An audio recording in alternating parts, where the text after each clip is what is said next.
तो फ्रेंड्स, आज के टॉपिक में हम लोग क्लास 11th के बिजनेस स्टडीज़ के चैप्टर नंबर 1 को डिस्कस करने जा रहे हैं, जिसका नेम है nature and purpose of business. Friends, इसमें हमारा जो पहला टॉपिक है वो है ह्यूमन एक्टिविटीज़।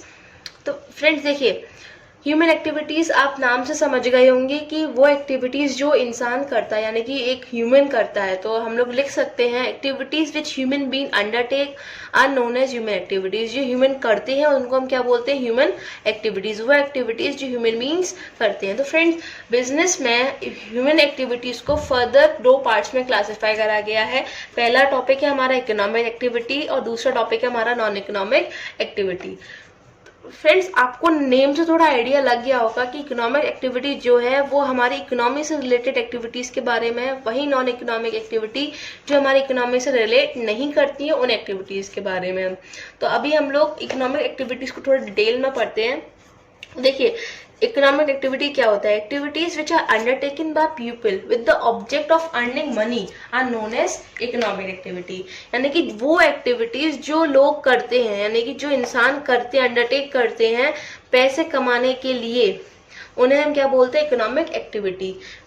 फ्रेंड्स देखिए, पैसे कमा रहे हैं, कहीं ना कहीं हम लोग इकोनॉमी में अपना रोल प्ले कर रहे हैं, तो वो हमारी इकोनॉमिक एक्टिविटी हो गई। ठीक है, तो आप याद रखिएगा, आप इसको याद भी कर सकते हैं। Activities which are undertaken by people with the object of earning money are known as economic activity. ठीक है, देखिए फिर हमने इकोनॉमिक एक्टिविटी को फर्दर क्लासीफाई करा है 3 पार्ट्स में। एक हमारा हो गया बिजनेस, प्रोफेशन और एम्प्लॉयमेंट। यानी कि इकोनॉमिक एक्टिविटीज 3 पार्ट्स में आगे फर्दर क्लासीफाई करी गई हैं, जो कि हमारी बिजनेस, प्रोफेशन और एम्प्लॉयमेंट। अब देखिए, बिजनेस क्या होता है? Business refers to those economic activities which are connected with the production, purchase, sale और distribution of goods and services। यानी कि business उन एक्टिविटीज, इकोनॉमिक एक्टिविटीज से रेफर करता है जो कि कनेक्ट है किससे? प्रोडक्शन से, परचेज से, सेल से, डिस्ट्रीब्यूशन से, गुड्स एंड सर्विसेज। जो यानी कि गुड्स एंड सर्विसेज को हम प्रोड्यूस करते हैं, उसमें उनका प्रोडक्शन करते हैं, परचेज और सेल करते हैं, डिस्ट्रीब्यूट करते हैं, वो हमारी क्या हो जाती है? बिजनेस। अब देखो, बिजनेस इकोनॉमिक एक्टिविटी के अंदर आता है, लेकिन आपको ये याद रखना है कि ये किससे कनेक्टेड है। ये बिजनेस जो है वो कनेक्टेड है हमारे प्रोडक्शन, परचेज, सेल और डिस्ट्रीब्यूशन। किसके डिस्ट्रीब्यूशन के? गुड्स एंड सर्विसेज के। ठीक है, तो फ्रेंड्स इसके बाद जो हमारा टॉपिक है वो है प्रोफेशन। यानी कि ये भी इकोनॉमिक एक्टिविटी का सेकंड क्लासिफिकेशन है। प्रोफेशन क्या बोलता है? Profession refers to the activities which require special skills and knowledge to be applied by an individual in his work and earn a living. देखिए, प्रोफेशन आप समझ गए कि प्रोफेशन वो एक्टिविटी से रेफर करता है जहाँ पर किसी इंसान को, किसी इंडिविजुअल इंसान को स्पेशल स्किल्स चाहिए, स्पेशल नॉलेज चाहिए, ताकि वो अपना काम कर सके और पैसे कमा सके। देखो, प्रोफेशन के बहुत इजी एग्जांपल्स जो होते हैं वो है हमारा डॉक्टर हो गया, लॉयर हो गया। फ्रेंड्स, प्रोफेशन के लिए एक इम्पॉर्टेंट चीज होती है कि इनको जो है ना, सर्टिफिकेट प्रोवाइडर होना चाहिए। सर्टिफिकेट जो है इनको प्रोवाइड होना चाहिए, वो भी किसी रेप्यूटेटेड, जो जैसे लॉयर को अगर किसी सर्टिफिकेट मिलता है तो वो बार काउंसिल से मिलता है, वहीं डॉक्टर को जो मिलता है वो मेडिकल काउंसिल से मिलता है। यानी कि किसी इंस्टीट्यूट से, वेल नोन इंस्टीट्यूट से इन लोगों को प्रोफेशन का सर्टिफिकेट रिक्वायर होता है, तो वो हमारा हो जाता है प्रोफेशन। अब देखिए, अगला है employment. Employment refers to an activity in which an individual works regularly for another person and gets remunerated in return. देखिए, एम्प्लॉयमेंट किससे रेफर करता है? वो इकोनॉमिक एक्टिविटीज के लिए जहां एक इंडिविजुअल काम करता है दूसरे पर्सन के लिए, ताकि उसे सैलरी, यहाँ पे इसका मतलब है उसको पैसे मिलते हैं वापस। जब वो दूसरे इंसान के लिए काम कर रहा है तो उसे रिटर्न में क्या मिल रहा है? पैसे मिल रहा है, उसकी सैलरी मिल रही है। अब देखिए, एम्प्लॉयमेंट में क्या क्या आ सकता है, मैं आपको इसके बहुत एग्जांपल्स दे सकती हूँ। एम्प्लॉयमेंट एक आपके अगर फादर शॉपकीपर हैं तो बिजनेसमैन है, तो वहाँ पे जो उनके हेल्पर्स होते हैं, ठीक है, वो भी एम्प्लॉयमेंट के अंदर आ गए। प्लस आप देखिए, फैक्ट्रीज में जितने भी वर्कर्स होते हैं वो भी एम्प्लॉयमेंट के अंदर आ गए, क्योंकि वो काम कर रहे हैं दूसरे इंसान के लिए। ठीक है, अब रिटर्न में क्या ले रहे हैं? सैलरी ले रहे हैं। वो दूसरे इंसान के लिए काम कर रहे हैं, रिटर्न में क्या ले रहे हैं? सैलरी ले रहे हैं। तो मैंने आपको बताया जो इकोनॉमिक एक्टिविटीज होती हैं वो 3 पार्ट्स में क्लासिफाई हैं। एक हमारा हो गया बिजनेस, प्रोफेशन और एम्प्लॉयमेंट। देखिए, बिजनेस में क्या है?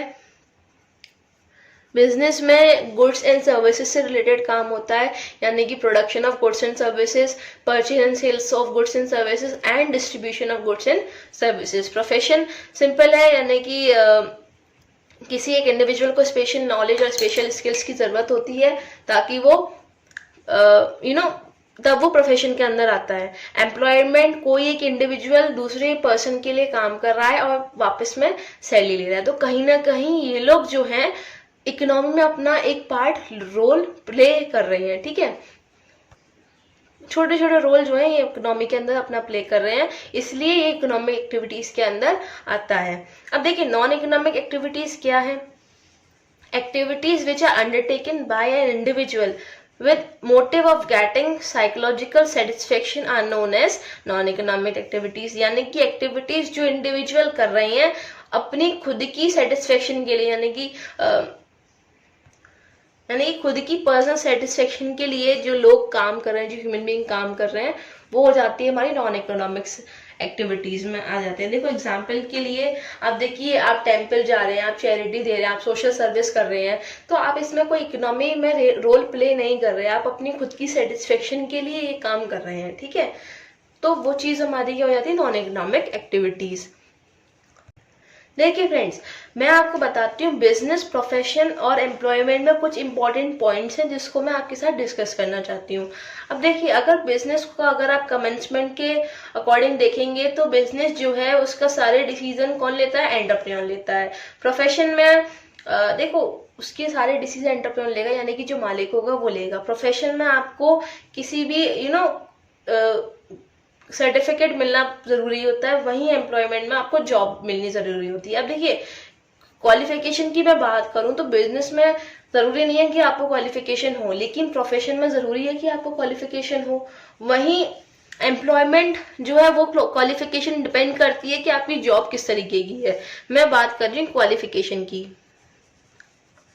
ठीक है, तो बिजनेस में आपको क्वालिफिकेशन नहीं चाहिए चलेगा, पर प्रोफेशन में जरूरी है, आपको प्रोफेशन में क्वालिफिकेशन हर कीमत पे चाहिए। पर एम्प्लॉयमेंट में डिपेंड करता है कि आपकी जॉब किस तरीके की है।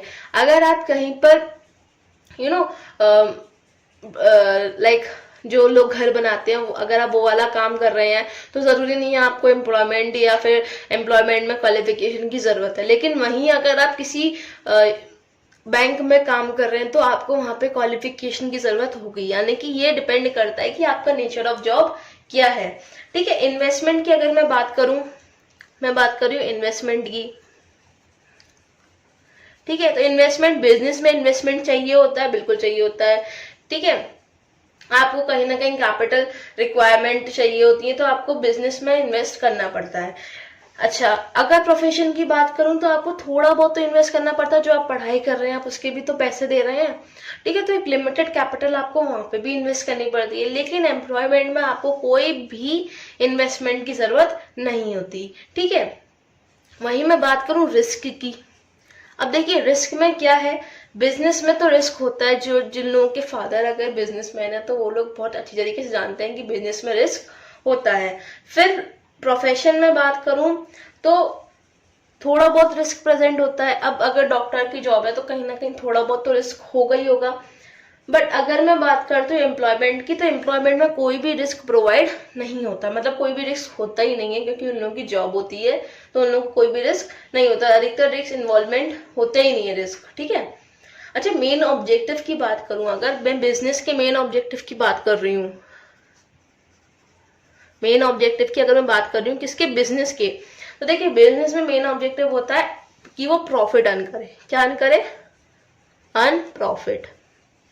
वहीं अगर मैं बात करूं कि प्रोफेशन में मेन ऑब्जेक्टिव क्या है, कि वो सर्विस प्रोवाइड करे। क्या प्रोवाइड करे, सर्विस। अच्छा सर्विस क्यों, अभी आप डॉक्टर हैं तो कहीं ना कहीं आप जाके सर्विस प्रोवाइड करेंगे, जो आपके पेशेंट्स हैं उनके लिए सर्विस आप प्रोवाइड कर रहे हैं। वहीं जो एम्प्लॉयमेंट है, तो एम्प्लॉयमेंट देखिए, एम्प्लॉयमेंट जैसे कि मैंने आपको बताया वो अपनी सैलरी लेते हैं, तो इनका जो एम्प्लॉयमेंट का मेन मोटिव क्या होता है कि वो इनकम अर्न करें। क्या अर्न करें, इनकम, ताकि वो जैसे कि सैलरी हो गई, ठीक है, in form of salary by satisfying employ, यानी कि जो उनके ऊपर जो या वो जिसके लिए काम कर रहे हैं वो उसको सेटिस्फाई करें ताकि वो अपनी इनकम ले सकें, यानी कि सैलरी ले सकें। तो बिजनेस का मेन ऑब्जेक्टिव है कि वो प्रॉफिट अर्न करे, वहीं प्रोफेशन का मेन ऑब्जेक्टिव है कि वो सर्विस करे, और एम्प्लॉयमेंट का मेन ऑब्जेक्टिव है कि वो इनकम अर्न करें इन फॉर्म ऑफ सैलरीज। ठीक है, तो फ्रेंड आज का जो टॉपिक था वो मैं यहीं खत्म करूंगी। कल हम लोग अगली वीडियो में हम लोग बिजनेस के ऊपर पूरा बिजनेस के ऊपर पढ़ेंगे, जिसमें हम लोग बिजनेस के बारे में डिस्कस करेंगे और साथ ही साथ इसके ऑब्जेक्टिव्स के बारे में और साथ कैरेक्टरिस्टिक्स के बारे में डिस्कस करते हुए हम लोग अगली वीडियो में इसको पूरा करेंगे। ठीक है, तो आज के लिए इतना ही फ्रेंड्स। प्लीज मेरे वीडियोस को शेयर एंड लाइक कीजिए, अपने फ्रेंड सर्कल में शेयर कीजिए ताकि उन लोगों को भी इन वीडियोस का बेनिफिट मिले।